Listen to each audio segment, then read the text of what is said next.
Hey folks, Dennis here with Quantum Creation. Today, very important subject. We're going to talk about entropy, the second law of thermodynamics, and how it supports the proposition that God is the creator of life. It's a great subject. I just love talking about this.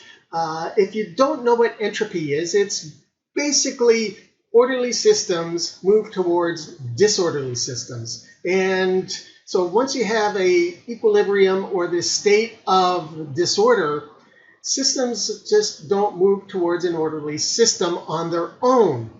And here's a simple analogy or a simple example I like to show to kind of get this. I have these cards, and I'll put this up here so you can see 1, 2, and they're numbered from 1 to 14. All right, and so we have this order of the cards 1 through 14. Now, because atoms and molecules have these degrees of freedom to move around, all right, they have, it's hard for them to be set in one orderly system. They'll move, and here's my example. We have these cards 1 through 14, and I'm going to throw these up as an act of, say, molecules, atoms moving around, and I throw these cards up, and they're now all over the floor, right? So if I were to gather these cards up, 1 through 14, put them in a stack, and looked at the order, what do you think the odds are that these cards would come in perfect order, 1, 2, 3, 4, all the way to 14? Well, if you said 87 billion to 1, you'd be correct. There are around 87 billion different combinations that the cards could come in just 1 to 14. Okay, so once you get, it's very difficult for something to have order, especially when it's in disorder. So what do we do? What is our issue here? Okay, well, we want to now come to the beginning of life on Earth. Okay, this is called abiogenesis, the beginning of life. There was a point where there was no life forms on Earth. And at that point, was it a disorderly system or an orderly system? Look at my body. It is very complex and orderly to make up a heart, liver, muscles, the eye. The complexity to bring order together for a life form is immense. It's phenomenal, much greater than just 14 cards to get in order. How do you get all these atoms, molecules to form to come together?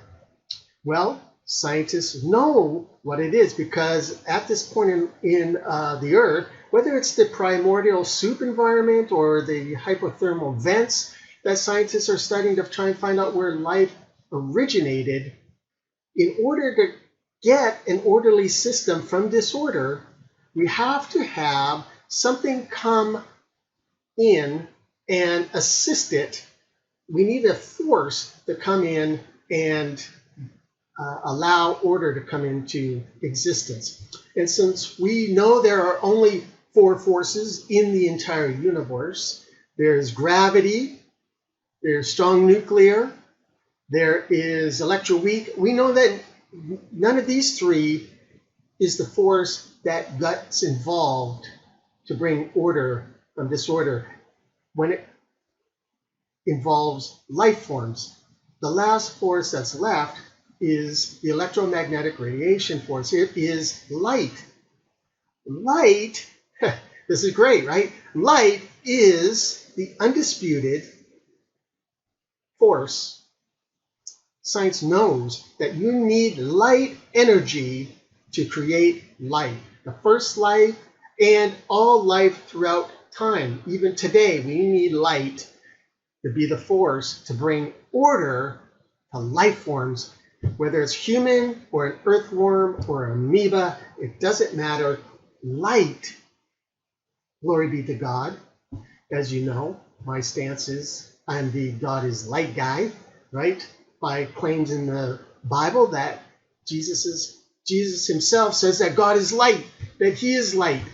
There are examples of actually Jesus being light, the transfiguration on the mount with three of his apostles where he transfigures. He changes from flesh to light, back to flesh, and amazes them. Or the road to Damascus with Saul's encounter with Christ. Christ appears to him as light, God in heaven. Revelation talks about God being light, illuminating all. There are just so many examples. I claim that God is light. And if you want to now bring it together, this is such great news. This is such great. Are you getting this? Are you getting God being the creator now? That science is saying light is what's needed to create life on Earth. Second law of thermodynamics supports this. We know it has to be light to make life. God is light. God is the creator. And this is just science revealing glimpses of God's magnificence. And we just have the joy and the ability to comprehend this and say, wow, what an awesome God we serve. Okay, why don't you follow me on YouTube? Click the notification. I'm going to be posting more stuff now.